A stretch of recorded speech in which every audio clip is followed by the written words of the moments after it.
Muito bem-vindo, boa tarde, bom dia, boa noite. Essa é a nova edição do Petverso. Bem-vindo a essa temporada. Você que vai acompanhar a gente agora pelo YouTube, eu quero parabenizar você por estar nos acompanhando, primeiramente, porque é uma etapa muito boa pra gente. A gente está trazendo um convidado muito especial e importante pra gente, como alunos, como petianos, e achamos que pode ser importante para vocês acompanhar a nossa nova temporada. E eu queria falar um pouco sobre o nosso Instagram também. Então siga a gente no Instagram, a gente vai estar sempre publicando notícias e o que vai estar acontecendo nos podcasts ou nos outros eventos do PET, tá, gente?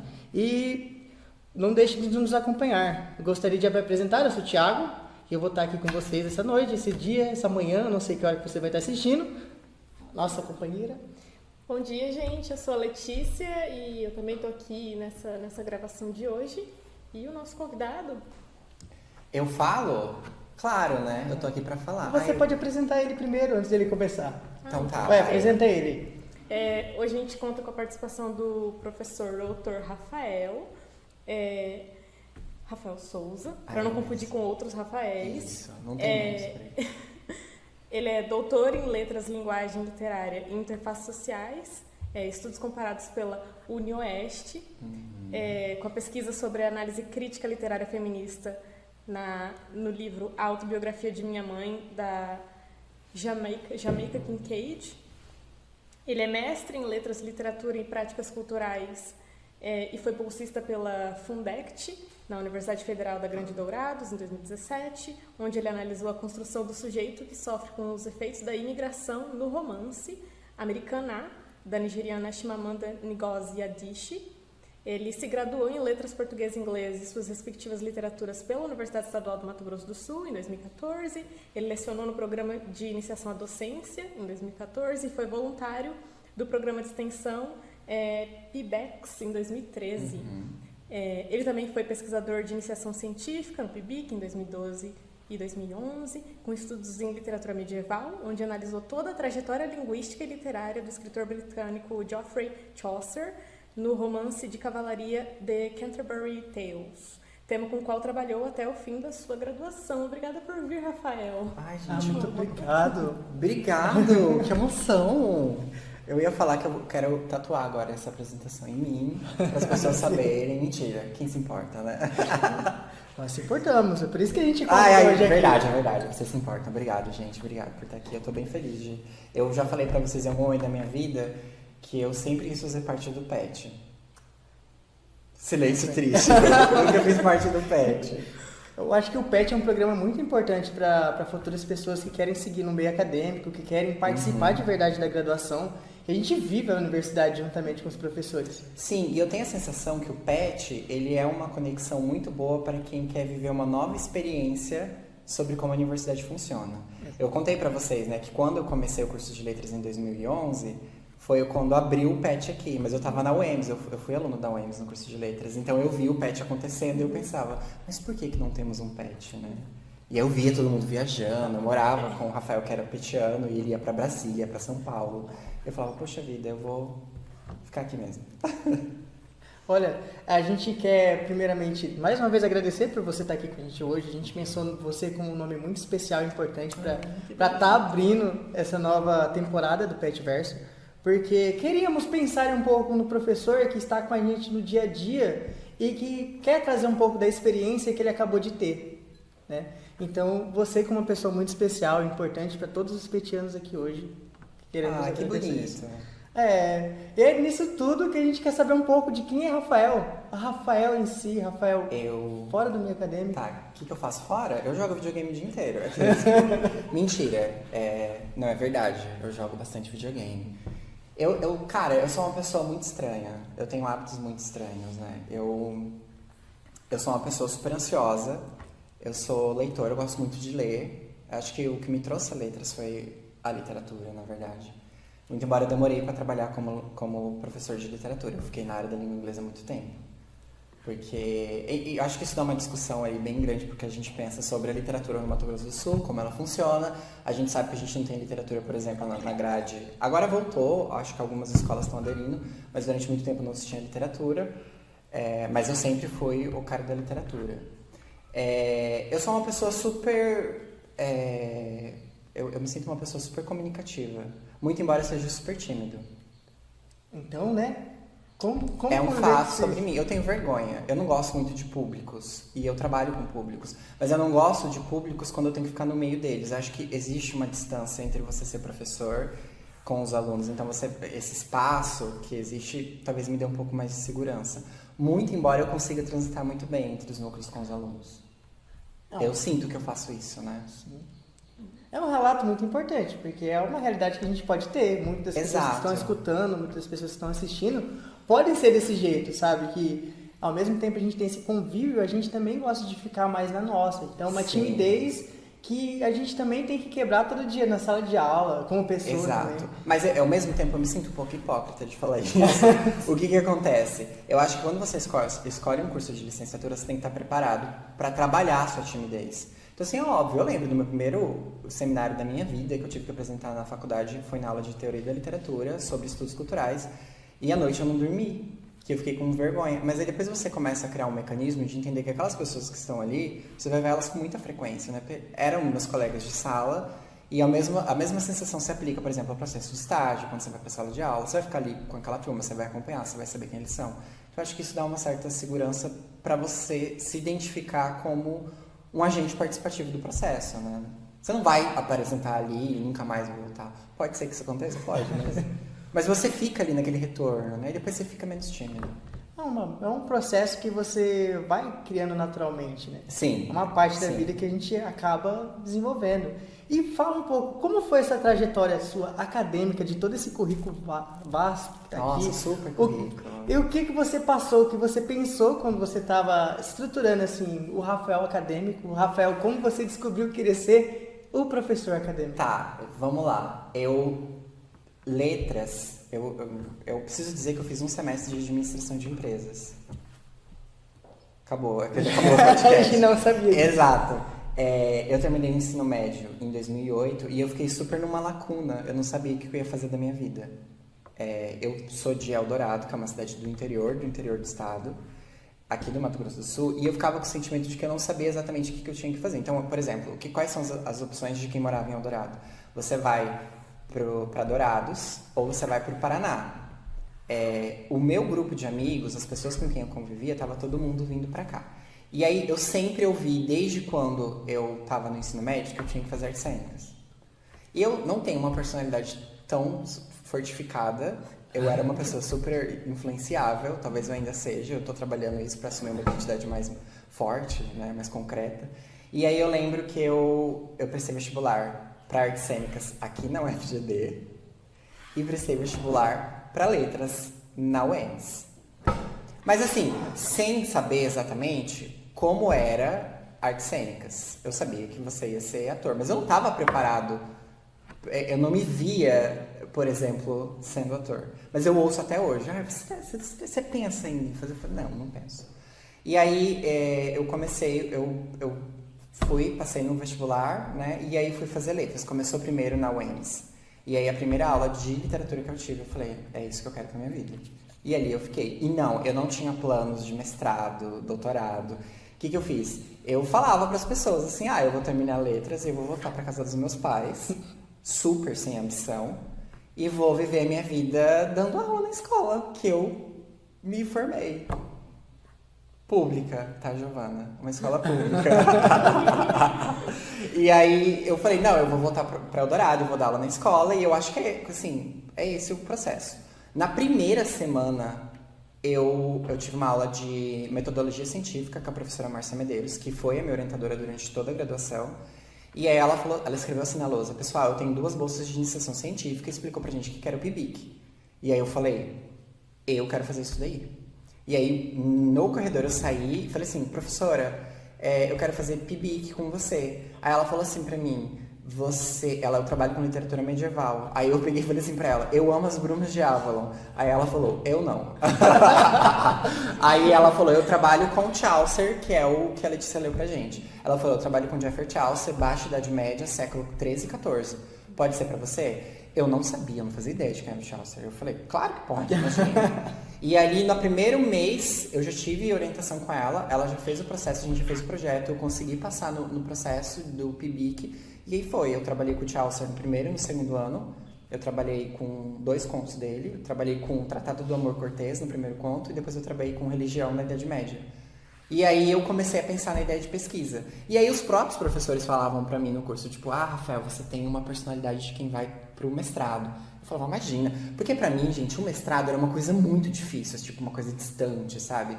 Que não é todo mundo que alcança, não é todo mundo que chega lá. Eu falava, imagina, eu mal consigo, sei lá, terminar português 2, quem dirá fazer pós-graduação nível mestre. Talvez uma especialização e tal. E aí eu terminei a graduação em 2014, defendi meu TCC dia 24 de outubro de 2014, e aí na hora que eu terminei, abriu as inscrições pro mestrado. Eu conto pra vocês esse processo?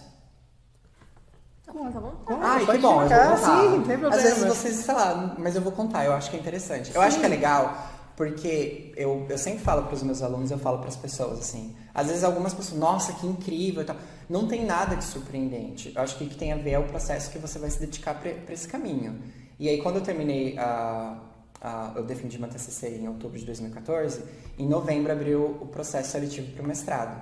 E aí, eu já sabia o que eu queria pesquisar, que eu queria trabalhar com literatura pós-colonial. Então, eu saí do medieval e pulei ali para o pós-colonial. Aí, foi onde eu conheci o currículo da professora Leoné, Astrid Barzotto, que, na época, talvez ainda hoje seja uma entidade que, né, todo mundo falava. Eu li os textos dela dentro da sala de aula e eu falei, eu acho que eu quero trabalhar com ela.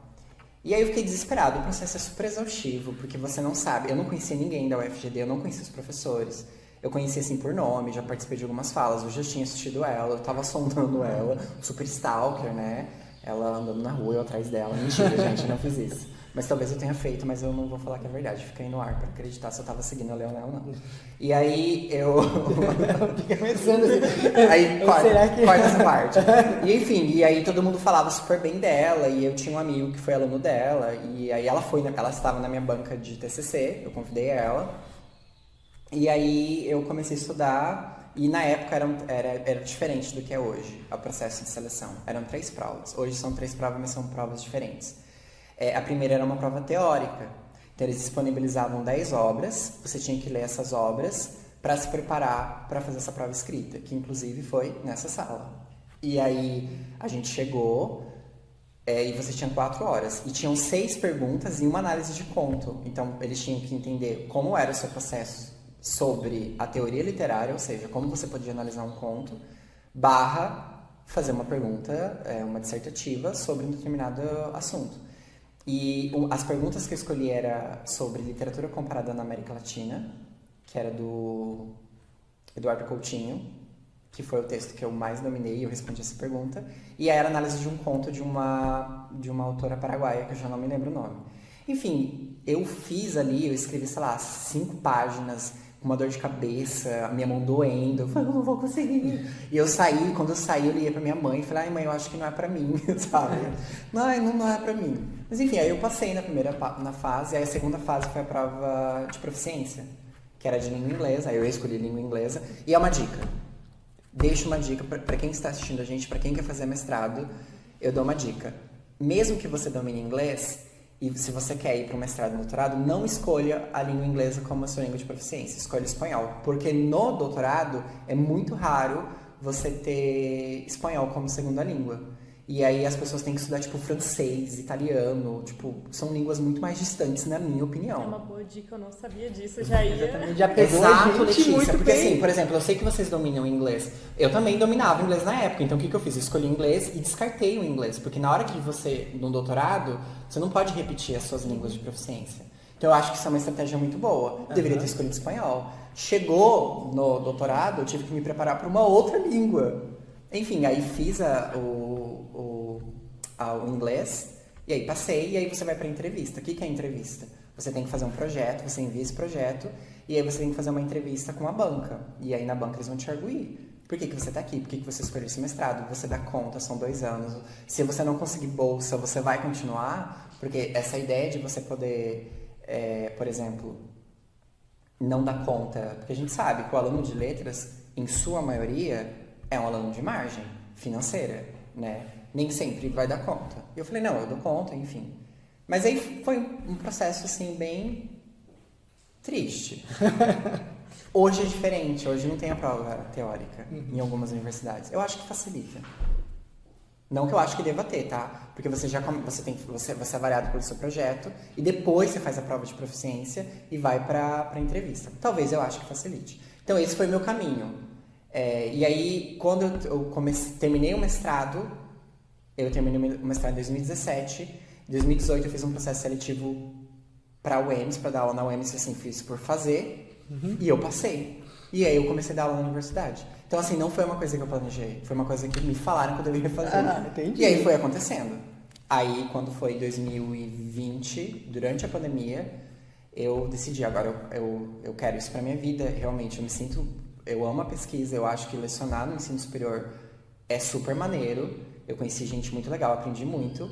E aí foi onde eu falei, mas eu preciso de um doutorado. Isso é uma outra dica. Nós, da licenciatura, se a gente quer seguir a carreira acadêmica, com mestrado a gente não vai muito longe. E aí eu falei, eu preciso do doutorado. E aí foi o outro processo. Aí começou outro processo de seleção, enfim. Mas o mestrado é muito mais difícil que o doutorado. Sim, anos-luzes. Tanto, eu fiz o mestrado em 2 anos, o doutorado eu fiz em 2 anos e 8 meses. Você tem 4. Eu já estava muito mais preparado, eu já estava muito mais maduro. Eu sabia o que eu queria. E enfim, e aí o processo foi muito mais tranquilo. E aí foi esse meu caminho. Você quer falar um pouco sobre como foi o seu doutorado? Eu quero. Vou falar. O doutorado, eu dei um tiro no escuro. Porque eu não conhecia ninguém novamente. Mas assim, eu literalmente não conhecia ninguém da UniOeste. Porque, enfim, fiz graduação e pós-graduação, mestrado aqui. Então, o EMS e o FGD, eu estou em casa. E aí, o que eu fiz? Eu fui olhar a lista dos professores, porque assim, a pós-graduação ela exige que você observe as linhas de pesquisas, né? A linguística, a literatura e dentro tem as áreas, as grandes áreas. E aí eu li o currículo de uma professora que eu gostava muito, que é a professora Lourdes Kaminski, que também eu conhecia bastante, a produção dela, e aí eu falei, é isso que eu quero. Então, o que eu propus? Eu propus trabalhar com Conceição Evaristo, porque no mestrado, eu não falei, né, mas eu passei no mestrado, eu fui orientando da Leoné, trabalhei com a Chimamanda, propus um texto, eu tava comentando com o pessoal, eu lembro que na hora da entrevista o pessoal, ela falou assim, eu propus trabalhar com um livro chamado, em inglês, trabalhar com um romance chamado Small Island, de uma jamaicana chamada Andrea Levy.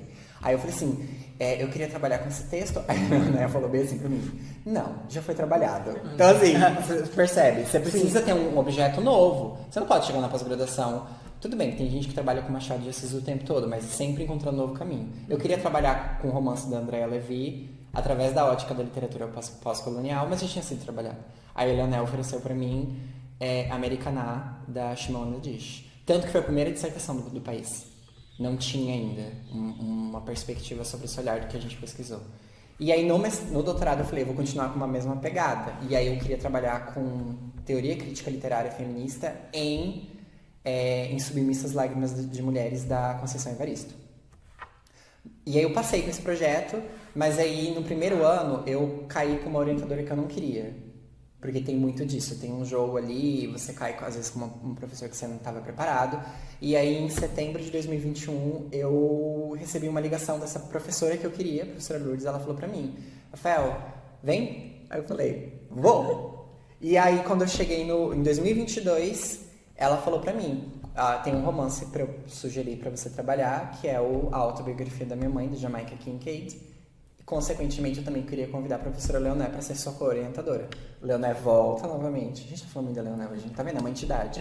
Sim. E aí ela foi minha co-orientadora e aí eu trabalhei. E aí foi um processo lindo, gente. Assim, o doutorado foi super tranquilo. Eu sabia o que eu queria. Eu falo que eu tive 4 insights de escrita.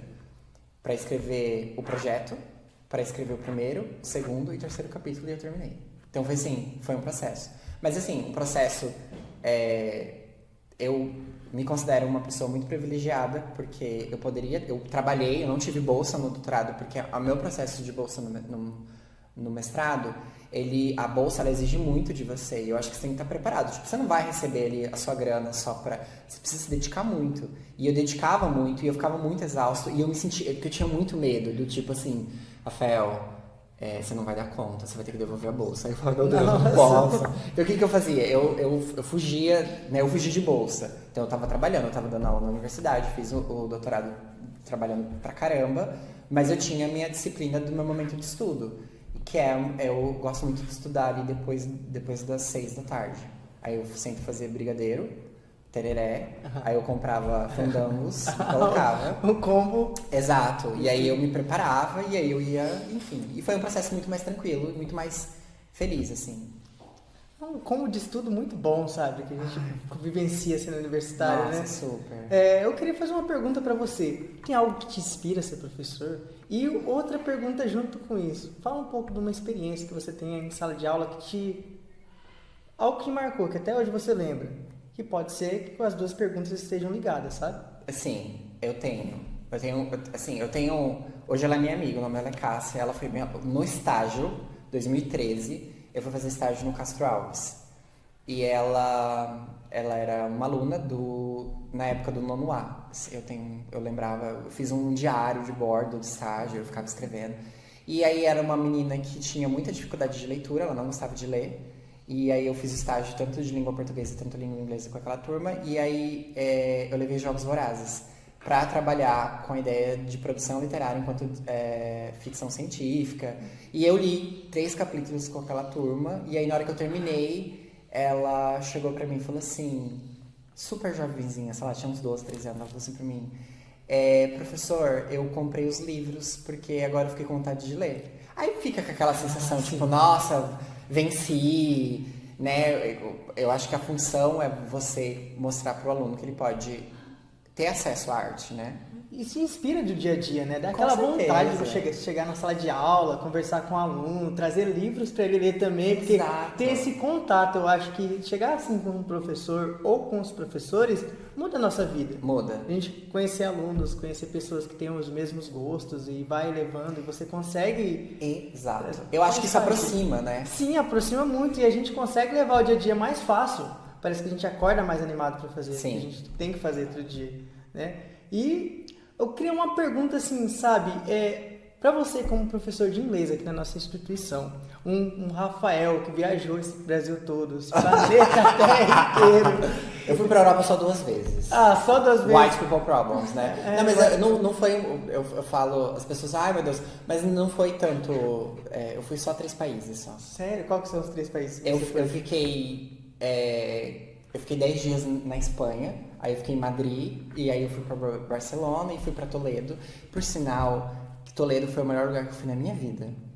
Gente, eu não conhecia o meu amigo que me deu a ideia da viagem, ele estudou sobre Toledo e foi lindo.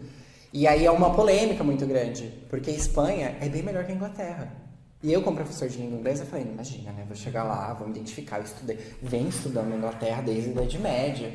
Mas não, eu acho que essa coisa latina, da língua latina, foi muito mais emocionante, muito embora meu espanhol seja inexistente. Aí eu fui pra Espanha, fui pra Itália e fui pra Inglaterra. Então aí você já meio que respondeu uma pergunta que eu queria, que eu tava assim pensando há muito tempo. Essa é sobre o inglês. E tipo, a gente aqui estuda muito lá. Sim. E se ir pra lá dá essa vontade, esse foco de chegar a essa influência, sabe?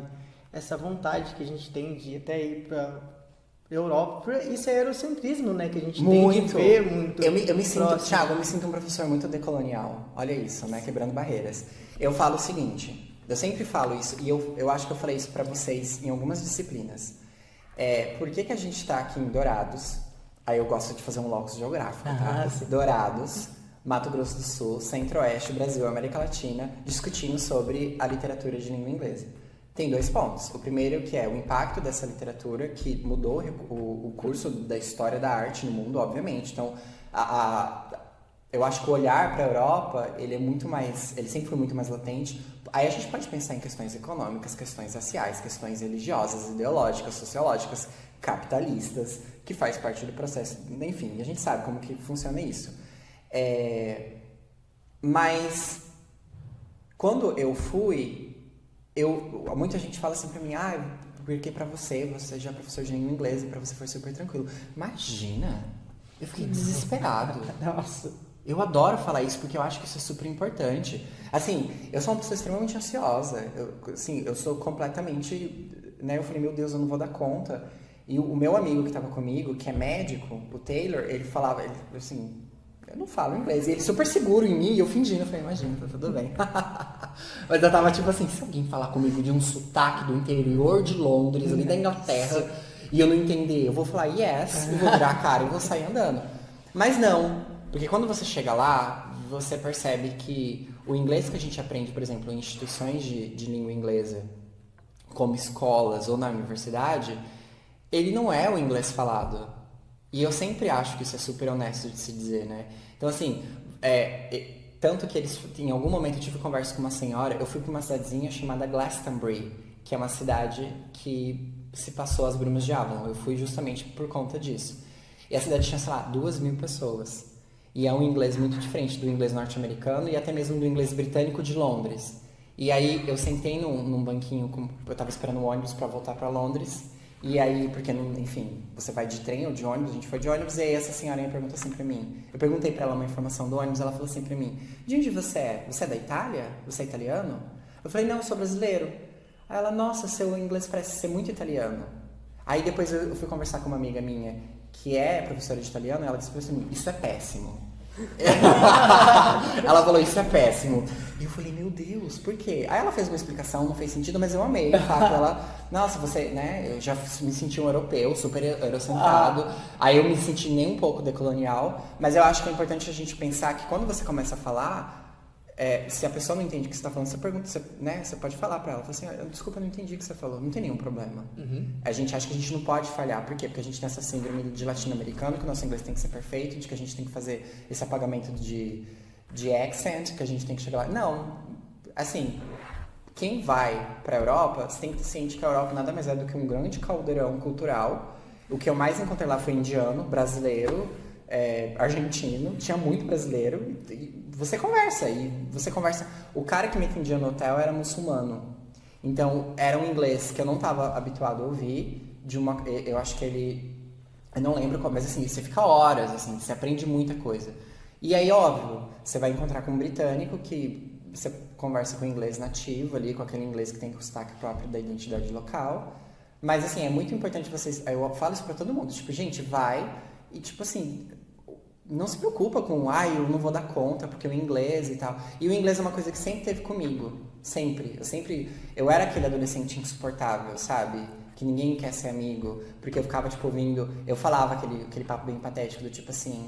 você ouviu a nova música, sei lá, da Ivete Sangalo? Eu falava, não, eu tô ouvindo Madonna. Tipo, tô ouvindo Spice Girls, sabe? Entendi. Aquela coisa, porque a cultura norte-americana é muito mais legal que a nossa. E eu não me orgulho disso, óbvio, porque hoje eu me sinto um homem maduro, ou talvez nem tão maduro assim, de que eu me sentia muito mais conectado. Eu comecei a aprender inglês ouvindo Britney Spears. Nossa. E aí eu transcrevia, e na minha época, quando eu cheguei, tinha fita, eu ligava na rádio.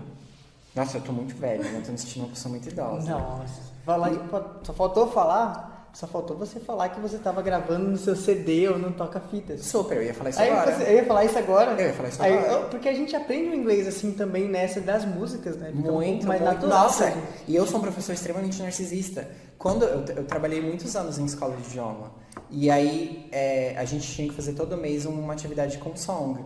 E os alunos falavam, professor, eu posso ouvir, sei lá, Red Hot Chili Peppers? Eu falava, não.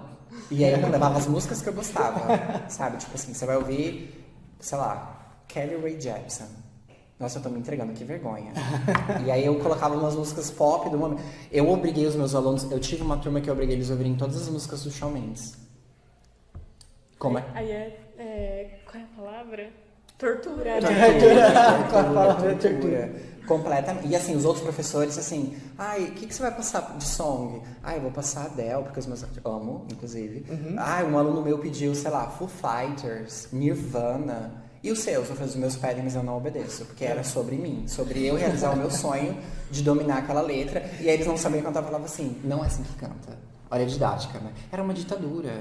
Eu descobri agora que eu sou professor extremamente... Nossa, que horror. Eu tô amando essa sessão, que tá bem terapêutica pra mim. Tá me ajudando a me observar e eu tô me ouvindo.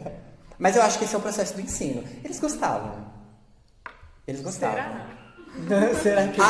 Deixa eu abrir um parênteses. Eu falei dessa minha aluna do ensino médio, que eu dei aula no estágio, e aí eu quero fazer uma outra nota de esclarecimento sobre ela. Ela foi minha aluna na graduação de letras, e ela falou pra mim, eu fiz letras por sua causa. Olha aí, ó. Destruí a vida Uma de uma salva pessoa. de palmas. Ela falou pra mim, ela falou, professora, eu escolhi letras por sua causa, eu quero estudar letras e literatura. Eu falei, que lindo. Aí no final eu falei, será que ela sabe quanto que a gente vai ganhar? Meu Deus do céu. Uma responsabilidade muito grande. Mas enfim, são coisas... Eu não sei do que a gente tá falando, mas eu gostei muito de falar sobre tudo isso. Sobre o meu caminho, viagens e tal. É legal pra você pôr em prática, tá? O seu inglês. Falando sobre isso, puxando esse assunto, a gente que está na graduação, a gente sabe que nossos professores geralmente são muito mais velhos do que a gente. Eles já estão, assim, em outro momento da vida deles. Sim. E você, eu acho que é um dos mais jovens que a gente tem aqui na Fale. Sim. E eu queria saber como é para você, que é um professor tão jovem, que tem uma idade diferente dos seus colegas e uma idade tão próxima da gente, que ainda é aluno, como é para você essa interação na sala de aula? Se você acha que pela sua idade você tem uma relação mais próxima da gente? Ou... Enfim. Essa pergunta é muito Sua difícil. perspectiva. Então, sabe, Letícia, é muito bom, mas tem um preço. E aí a gente pode polemizar. Posso polemizar? Pode. Aí diz que quando eu assisto cortado, não tem. Não, ó, o que acontece? Quando eu não me sinto mais tão jovem. Eu vou fazer 33 anos esse ano. Tipo assim, não é que eu acho que eu sou uma pessoa velha, mas quando eu pergunto a idade de vocês têm 20. Então eu acho que 20 anos tá muito distante de 32. E aí eu fico tipo, meu Deus. Mas sim, quando eu comecei a dar aula eu tinha 27. Entrei na universidade dando aula com 27 anos. E tinha muitos alunos muito mais velhos do que eu. Né? Eu já tive alunos de 60 anos. E me chamavam de senhor. E eu não tenho coragem de falar senhor não. Então eu ficava quieto, né? Mas eu falei, não, tudo bem. Eu entendo que é um sinal de respeito, pra mim tá tudo bem. Eu acho que é muito bom. Eu tenho uma facilidade muito grande para conectar com muitos alunos. Por exemplo, o Thiago. Eu sempre falei de videogame com o Thiago na sala de aula, porque o Thiago joga. Eu acho que a Ana também, né? Então, assim, eu consigo conversar com os alunos sobre coisas, porque eu não consigo imaginar, por exemplo, a gente tá falando da Leoné, eu não consigo imaginar a Leoné dando beijo nos cachorros dela e falando assim, agora fica aí que a mamãe vai jogar Resident Evil. Não é? Eu não consigo imaginar, por exemplo, o professor Paulo Bungert terminando de ler um livro em francês e falar, agora vai jogar Red Dead Redemption.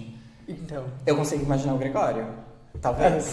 Mas esses professores eu não imagino. Agora, é óbvio que me aproxima de certa forma, mas eu também eu passei por situações bem constrangedoras já. Por exemplo, em 2019, eu fui numa escola aqui em Dourados acompanhar umas alunas minhas no estágio e eu fui barrado, eles não me deixaram entrar porque eles falaram que eu estava mentindo, que eu era professor e que eu não tinha como entrar. Eles tiveram que ligar na universidade, conversar com o pessoal da universidade e falar, não, ele é professor, ele é professor. Já aconteceu de eu levar o meu computador para o pessoal da computação, conectar o meu computador com a impressora, porque eu precisava imprimir, e aí eu cheguei e tinha um cara, uma cara super brava, ele tava lá digitando, aí eu bati na porta e falei, oi, tudo bem? Oi, eu sou professor do curso de letras, eu queria conectar o meu computador com a impressora do bloco F. Aí ele virou pra mim e falou bem assim, ah, tá, beleza, você acha que já não veio outros engraçadinhos aqui e falaram que era professor? Aí eu fiquei parado, eu falei, não, eu sou professor mesmo. Aí ele, tá, pegou o telefone e discou. Aí ele, desculpa, professor. Eu falei, não, tá tudo bem. Já fui barrado de lanchar na Copa, tipo, só o professor pode pegar a chave. Eu falei, não, eu sou professor. Não, eu falei, não, eu sou professor. E como que é que ela falou bem assim pra minha menina? Só o professor, isso na UEMS, tá? Só o professor pode pegar a chave pra entrar na Copa. Ou bolsistas, professores bolsistas. Eu falei, não, eu sou professor sem bolsa. Enfim, aí fica uma coisa meio assim e tal. Aí algumas pessoas falam, que legal, é porque você é jovem. Eu falei, mas não é isso, é que às vezes as pessoas acabam nem te respeitando, né? Tem aluno que olha pra mim e fica tipo, sério, você vai me dar aula? Tipo, cala a boca, sabe? Mas o lado bom é que eu me sinto muito mais próximo, né? Então, eu consigo falar sobre obras literárias que eu li recentemente que estão super mais acessíveis para um público jovem, ou que talvez que acabou de sair do ensino médio, ou para outros.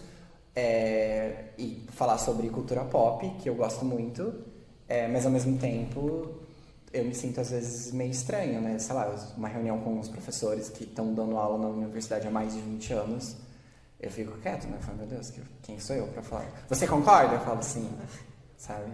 Mas enfim, é bom, tem umas coisas estranhas, mas é bom, eu gosto. Então, tem uma pergunta aqui que já foi feita lá, e você, na verdade, você falou sobre isso, que era durante a graduação sua. Se você queria ser professor universitário, você já falou, ou você tinha outro foco? Sei lá, Rafael Cowboy.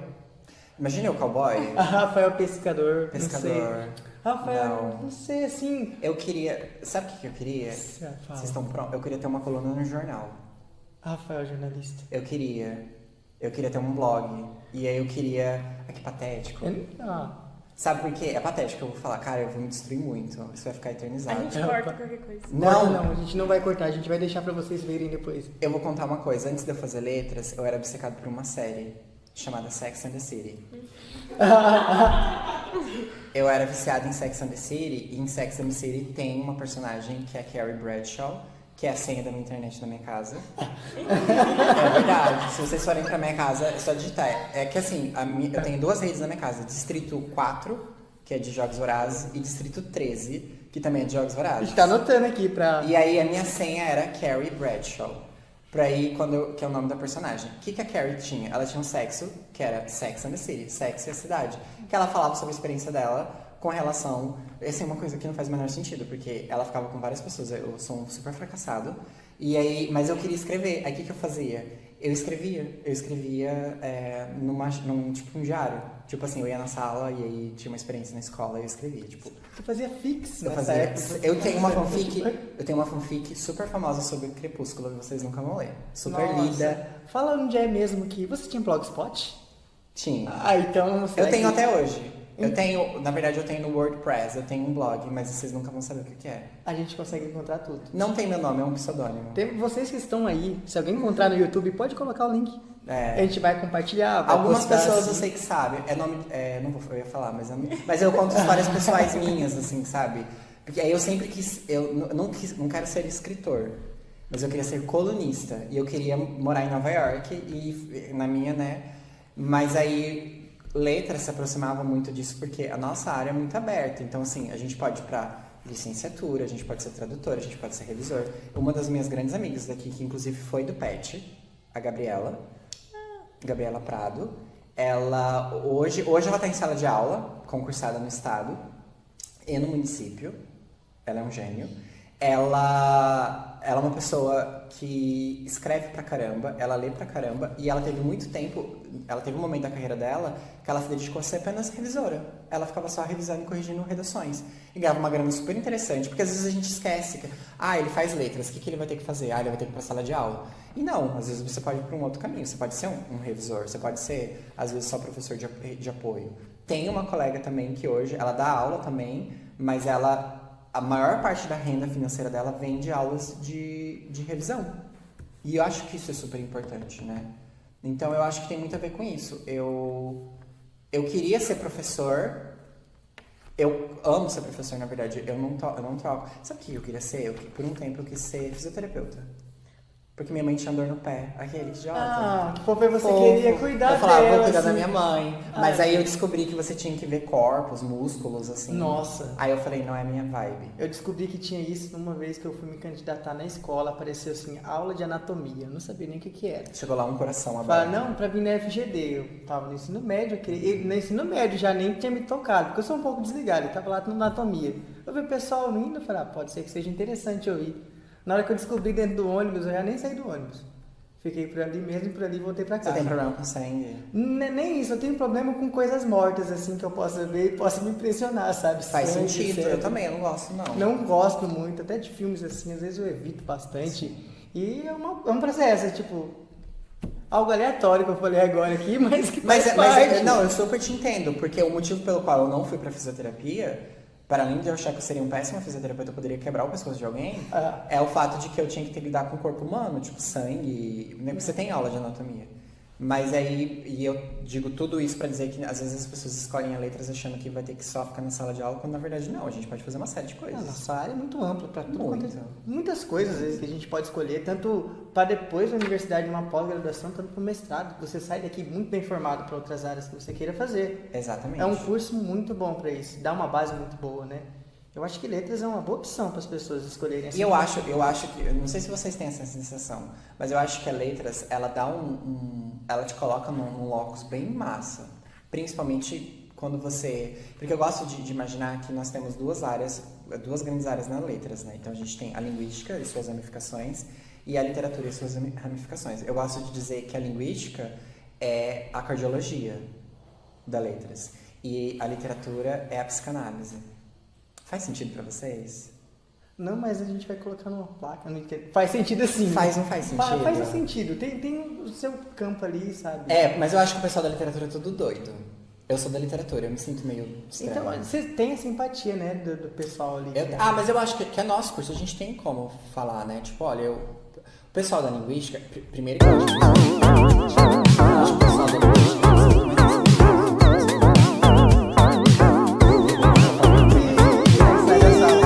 Então, eu queria saber, assim, você tem algum trabalho que você está realizando atualmente? Tipo um projeto, algo assim próprio? Eu vendo drogas, brincadeira. Não podia ter falado isso? Não, todo mundo aqui tem 18 anos ou mais. Não, brincadeira. Se você por acaso não tem 18 anos, então é legal você estar vendo esse podcast. Tá pra você aprender que não venda drogas. Isso aí. Na verdade, isso é uma frase de The Last of Us, quando o Joe pergunta pra filha dele, antes dela morrer, spoiler, ele fala pra ela, onde você comprou esse relógio? Aí ela fala, eu vendo drogas pesadas. Tá vendo? Tudo tem uma conexão. Que tristeza, você traz The Last of Us assim, Desculpa. E não trouxe nenhum parte 2, que foi pra piorar tudo. Não. Também tem umas piadinhas bem pesadas. Bem péssima, na verdade, né? Não tem nem como... Enfim, qual era a pergunta? A pergunta é quais os projetos que você tem trabalhado atualmente? Eu lembrei, tá. Sim, eu tenho. A escritora que eu trabalhei no doutorado, a Jamaica Kincaid, ela não é muito estudada no Brasil. Então, as obras dela, só tem 3 obras traduzidas para o português, que é a Autobiografia da Minha Mãe, Agora Veja Então e Amy John. Todas essas obras, elas são obras, 2 delas são obras de 1990 e 1995 e outra de 1988, então tipo, são muito antigas e foram traduzidas agora. Então, o meu projeto de estudo, talvez ele vá para um pós-doc, é trabalhar com a tradução de uma das obras dela. Imagina, quem sou eu na fila do pão, né? Mas eu vou tentar. Não. E aí já é uma coisa que eu tô ali pensando, eu consegui umas obras delas e tal, ela tem uns contos muito bons, inclusive, pessoal, leiam Jamaica Kincaid. Assim, ela é muito esquecida, e eu descobri ela literalmente no doutorado, e mudou a minha vida. Obra de gente grande. Eu gosto muito de falar de obra de gente grande, tipo, quando você é um leitor muito maduro, você consegue ser tocado por aquele tipo de narrativa, porque tem obras que elas são feitas pra tocar você no momento da sua vida quando você é um adolescente, uma criança e tal. Óbvio, não tem como você, sei lá, dar pra um adolescente de 12 anos um livro que ele não tem hábito de ler. Você não vai lá, sei lá, Em Busca do Tempo Perdido, do Marcel Proust. Ele vai falar, meu Deus, não vai dar conta. Eu tenho, sei lá, 32 anos, eu não dou conta daquele livro. Então, são trajetos, olha. A gente vai caminhar para o encerramento aqui do nosso podcast, porque infelizmente a gente tem pouco tempo para tudo. Você é uma pessoa muito atarefada, saiu de uma prova, veio para aqui agora. Sim, e cara. Já vai sair daqui e ir para outro emprego. Sim. Um homem muito atarefado com cara. muitos empregos, 3, 4, 5 empregos. O Rafael, ele é... 2. Tá se demitindo de um ao vivo, não pode. Tchau, é o FGD. Ixi, não. Então a gente quer que você deixe algum recado pra quem escutou, pra quem assistiu aqui. Que a gente quase esqueceu da galera ali que tá assistindo. Tem uma câmera. A gente ficou mais focado em nossa conversa e não focou tanto nele. Se você tem alguma coisa pra deixar aqui, um recado, algo, sei lá. Sobre qualquer coisa? Sobre qualquer coisa, algum recado assim, vindo de Cara, vocês. eu acho que a gente precisa falar diretamente com as pessoas que estão no curso de letras. Uhum. Eu acho que da licenciatura de forma geral. Eu sempre falo para os meus alunos. Eu acho que por mais desafiador que possa parecer, e por mais difícil que possa parecer, e que possa ter muitos obstáculos, é um curso que te dá uma segurança muito boa para o futuro. Professor de língua inglesa e língua portuguesa nunca fica sem emprego. Então eu acho que seria interessante a gente sempre segurar nessa ideia de que a gente vai fazer diferente. E professores eu tenho um monte. Eu acho que o sentido é sempre você fazer diferente, né? Como já diria Fernando Pessoa, Tudo vale a pena quando ela não é pequena. Foi a Fernanda pessoa que disse isso? Eu não sei se foi. Foi a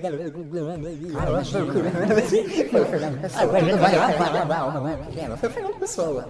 Óbvio que foi. Foi, com certeza. Eu lembro Fernanda Pessoa. Foi confirmado. Foi Fernanda Pessoa. Ai, gente, olha, encerrando aqui, eu queria saber se alguém que tá aqui, que a gente tá com uma plateia aqui petiana, se eles têm alguma pergunta pra fazer com o Rafael referente ao professor Aário que ele falou aqui hoje. Questions? The questions for... Olha, tem uma pergunta. Pera aí. Então você vem aqui do nosso lado ou a gente passa o microfone, porque a gente quer que você apareça. Paula aqui. Braque tem uma pergunta. Paula, faça uma pergunta. Vamos fazer... Você quer ir pra lá? Eu vou pra lá e ela vem aqui. Aqui. Sem segundo, faça a pergunta, rapidinho. Essa pergunta, vocês combinaram essa pergunta? Não tem nada. Jura, de verdade. Não Nossa, tem. esse programa é muito real. Oi, gente, boa tarde. Eu sou a Sabrina. Oi, Sabrina. Oi.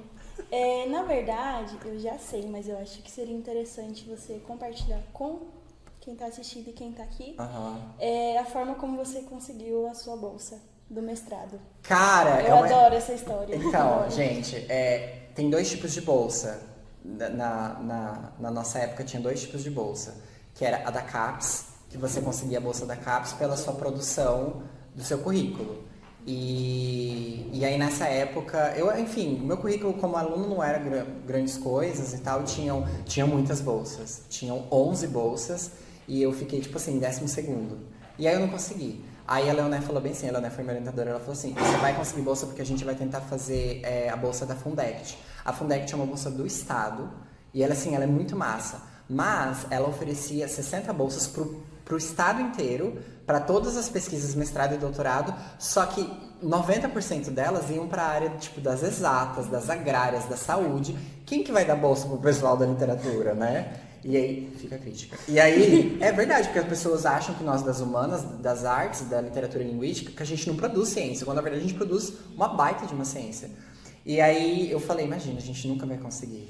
Mas o que acontece? O método de avaliação deles era pelo currículo do orientador. E aí era o currículo de quem que foi analisado? Leonestre de Barzotto. E aí, entre as 60 bolsas, a única bolsa de literatura foi a minha. E aí, eu cheguei muito emocionado. Leoné, a gente conseguiu a bolsa. E ela super ágil aqui, tipo assim, parabéns, Rafael. E seguiu a vida dela, né? Mal ela sabe que foi porque ela, enfim, ela fez um projeto incrível. E tinha que casar Mato Grosso do Sul com a sua pesquisa. Eu tava pesquisando Nigéria e Estados Unidos. E ela conseguiu fazer uma pesquisa que falasse da importância da imigração. E ela casou Mato Grosso do Sul e Paraguai. Óbvio. E aí, enfim, ganhei a bolsa. Com um ponto, assim, uma nota super alta e tal, fiquei me achando. Ainda me acho. Obrigado. Pergunta boa, Sabrina. As pessoas têm que saber disso, tá vendo? Escolham bons orientadores e orientadoras. Eu não sei se a minha pergunta vai ser tão boa quanto a da Sabrina, mas você disse que é um grande leitor. Eu quero recomendações suas de livros. Ótimo. Eu vou recomendar 3, pode ser? As Brumas de Avalon, da Mary Bradley Zimmer, ou é Zimmer Bradley, já não lembro o nome. Olha, ótima recomendação. Eu adoro todos os contos arturianos. Eu recomendo O Torturado, do Itamar Vieira Jr., que é um dos melhores livros nacionais que eu já li na minha vida. E, por último, a autobiografia da minha mãe, da Jamaica Kincaid. Eu recomendo qualquer livro da Virginia Woolf. Mrs. Dalloway, é um livro muito bom. Eu acho que você muda perspectivas de vida. São autoras... tá vendo? São mulheres. Eu preciso... Tá, a Jamaica Negra. Eu fiquei mal agora. São mulheres brancas, não. Jamaica Negra. E leiam Conceição Evaristo também. Submissas Lágrimas é muito bom. Obrigada, professora. De nada. Adoro indicar livros. Gente, queria agradecer por esse convite. Passou Gente, tão obrigado, rápido assim. obrigado. Foi um tempo que foi rapidinho, quase 1 hora ali de podcast, de coisa que a gente falou. Nossa, eu falei, porra, desculpa. Não tem problema. Você falou 2 vezes ainda. E pra encerrar ali mesmo, além do agradecimento, eu queria lembrar as pessoas que no YouTube e aqui no podcast ele vai estar sendo pelo menos mensalmente ou semestralmente, ali a gente lança uns vídeos, então acompanhem lá. Esse vídeo aqui está saindo ao vivo, então se você deixou uma pergunta aqui agora, talvez fique indexado para um futuro. Eu respondo depois. A gente traz o Rafael de novo, quem sabe? A gente não sabe se vai ter como ser. Eu aceito. convite. Parte 2. O retorno. Só que esse retorno diferente, a gente chega já em outra amplitude, já com outros assuntos, fora do que a gente já conhecia, a gente fala de mais coisas. E é isso, gente. Acompanhe o podcast, acompanhe tudo que a gente deixar lá. Veja nosso site, nosso Instagram, deixa o like, compartilha aí. Manda para um amigo que queira conhecer o Rafael. Ou se alguém veio pelo Rafael, que é amigo dele, comenta aí, deixa um comentário. Eu tenho poucos amigos.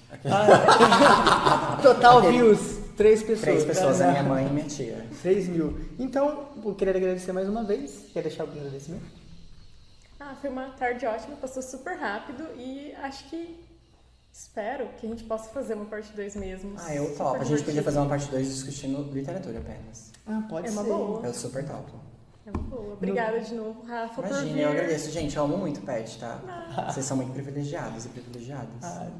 Eu sempre digo isso, que a gente é privilegiado, sabe? Cara, assim, o pet é uma coisa que eu acho que toda universidade deveria ter. Muda vidas. Me levem pra próxima viagem de vocês. Então é isso, a gente que termina. Quer ficar um tchauzinho? Tchau, gente. Façam letras. Claro.